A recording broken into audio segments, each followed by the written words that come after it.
Dar os louros também a quem merece. Eu queria muito agradecer a parceria da vereadora Marlene, do vereador Aissa, membros da Comissão da Educação, porque em qualquer momento que precisava, estavam aqui a postos para nos reunir para chegar, à discussão a uma conclusão.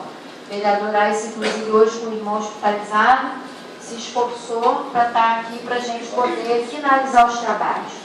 Então, a gente também tem que fazer justiça, e dizer do trabalho o que a gente conseguiu alcançar em relação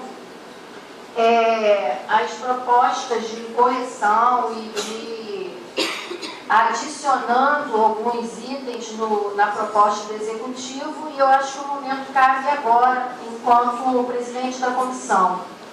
Bom, quando a gente fez a reunião no dia 12 de maio, está aqui a ata, a gente se reuniu anteriormente à vinda da reunião do CEP, que seria logo a seguir, que aqui em ata também consta que chegaram às 17h30 e 40 mais ou menos, onde trouxe a proposta, as correções que aqui estão. E quando nós sentamos para conversar, nós ficamos muito satisfeitos, porque quase todos os itens, 90% do que foi observado pela comissão, o CEP também se colocou. Então, mostrando que nós estávamos focados com o mesmo objetivo. Então, o que nós conseguimos de ganho em relação à mensagem 30? Porque a 28, que foi o percentual de 8%, e a 29, vocês não tiveram a participação em termos de documento, mas sim a participação verbal.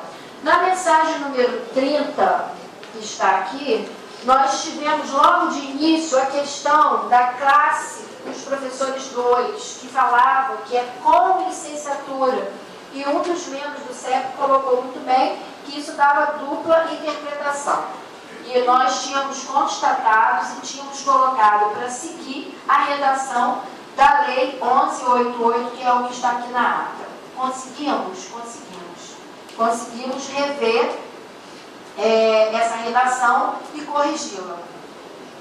Outro item que foi em relação ao professor, a classe 3, do professor, classe B, C, desculpa, a classe B que fala do adicional e a classe C que fala do curso de licenciatura e pós-graduação. O outro item, segundo, seria o número da lei no artigo 2, no artigo 2º, que faltava o número da lei, estava errado também. Conseguimos, porque era uma questão de redação. No artigo 4º, foi discutido também pelo CEP, a gente justificou que o inciso 3 e 4, que fala do dificílimo acesso, já estava previsto no estatuto, porque esse assunto é um assunto que não se diz respeito à carreira, então ele não poderia estar no plano, essa emenda ao plano, ele já contém no estatuto. Então, estava tudo certo, aceitaram a justificativa e permaneceu a observação. Depois nós tivemos outra correção que foi pedido, que revogou o inciso que contempla mestrado. Esse a gente conseguiu em parte. Por quê? Eu não fiquei preocupada porque na 1188 não está no anexo realmente conforme a Procuradoria colocou, mas está no corpo da lei. Então, no inciso, no artigo 7º, ela já contempla, só que aí não contemplava o professor 2. Então, ontem eu argumentei de novo, fui lá embaixo, mostrei, e hoje eu tive a resposta que eles colocaram na tabela só o mestrado do professor 1. Isso, o que foi alegado? Hoje falaram, realmente não vai, porque vai ter que mudar a tabela, vai demorar. Então, tem horas que a gente fica assim, poxa, vamos dar um passo para frente e 2 para trás. Por quê? Se fosse mexer, não vai dar, e não pode. Por quê? Eles estão preparando um plano, em vias de mandar para essa casa.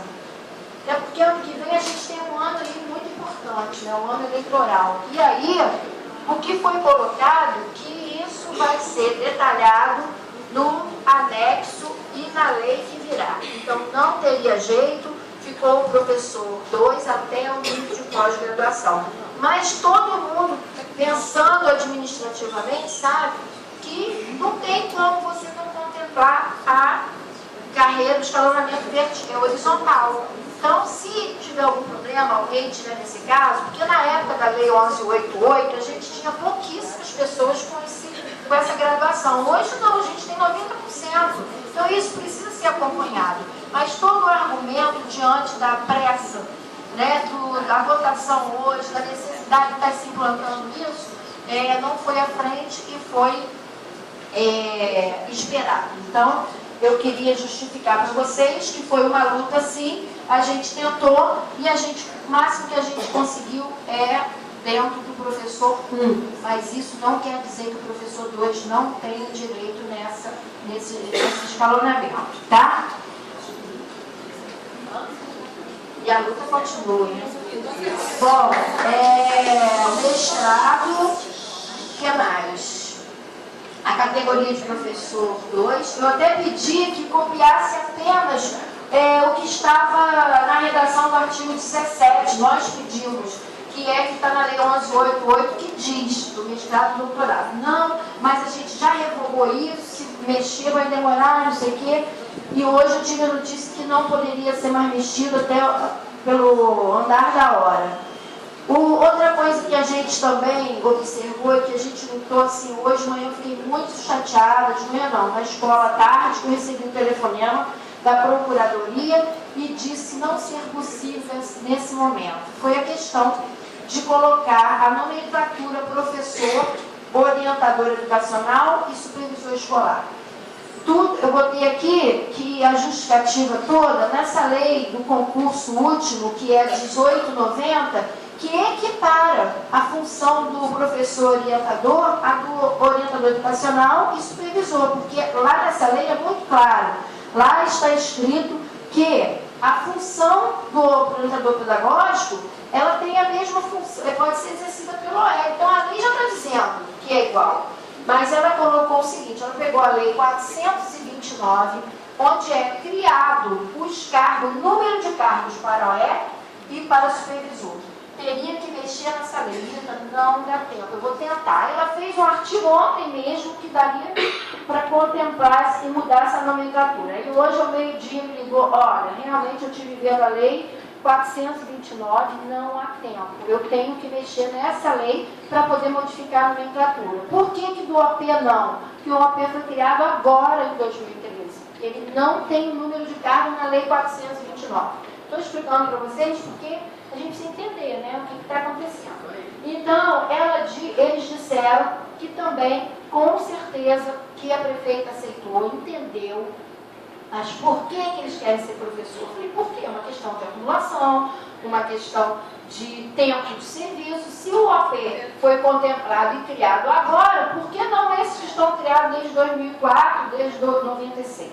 Então, foi aceito e o compromisso é que a gente coloque nessa matéria que virá a casa, a gente espera, a gente vai continuar lutando também por esses servidores.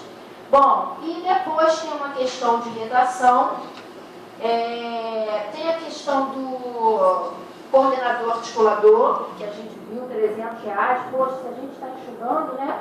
A gente achou que ainda era muito, mas aí eu fui ver a lei, que teve um aumento de 100% no início de 2013, e agora ela está, na verdade, reduzindo a aproximadamente 50%. Então, a gente achou justo também, como coordenador de turno, que também foi diminuído. Então, o que acontece, resumindo? Supervisor, orientador, auxiliar de biblioteca, tudo isso foi incorporado como a gente incorporou a agência. Então, ninguém perdeu. A lei foi revogada para não existir mais isso. Em compensação, foi mantido o do coordenador de turno e do coordenador articulador, mas reduzindo aproximadamente em 50% esse valor. Bom, terminando aqui do coordenador de turno, nós fizemos até a conta de quanto que se gastaria, ficou revogado o inciso, então, do 6º, 8º e 12º, que é do difícil acesso, auxiliar de biblioteca, foram todos suprimidos. Bom, o que mais? Continuando aqui, o artigo 5º deverá... os professores não regentes, não tinha na classe na tabela em anexo, a tabela de anexo 5. Então, nós também observamos e pedimos para que fosse feita uma tabela do professor regente, e foi atendido também e está aqui. Porque senão ele fica voando, aí nós pedimos. E o artigo 9º foi só uma correção. E por fim, né, eu acredito que todos os itens aqui discutidos foram, se não atendidos no 100%, gente, nos 90% a gente conseguiu. Então, acho que o valor também que vocês colocaram, que a gente também discutiu, de não colocar em termos de valor, em espécie e percentual, também foi uma coisa que foi colocada que a lei não prevê, que não há entendimento na lei para se colocar ou valor ou percentual. Então, como é uma coisa assim, a gente não pode punir, então tem que ser para poder a coisa também andar. Então, a gente cedeu um pouco em alguns aspectos, nada de legal, mas para a coisa acontecer. Então, eu acho que é isso. Não sei se teria mais uma. A grande questão foi mesmo do mestrado, mas eu acho que de maneira nenhuma há uma perda, isso é uma conquista. E isso, se não for de uma maneira, vai ser de outra, vocês vão ter direito. Então, acho que no todo, não sei se os vereadores querem falar algum ponto que eu tenho esquecido, mas eu acho que, em resumo, é isso, né? Então, acho que o ganho foi aí muito grande de vocês, né? E a gente está muito feliz, muito orgulhoso disso. É só.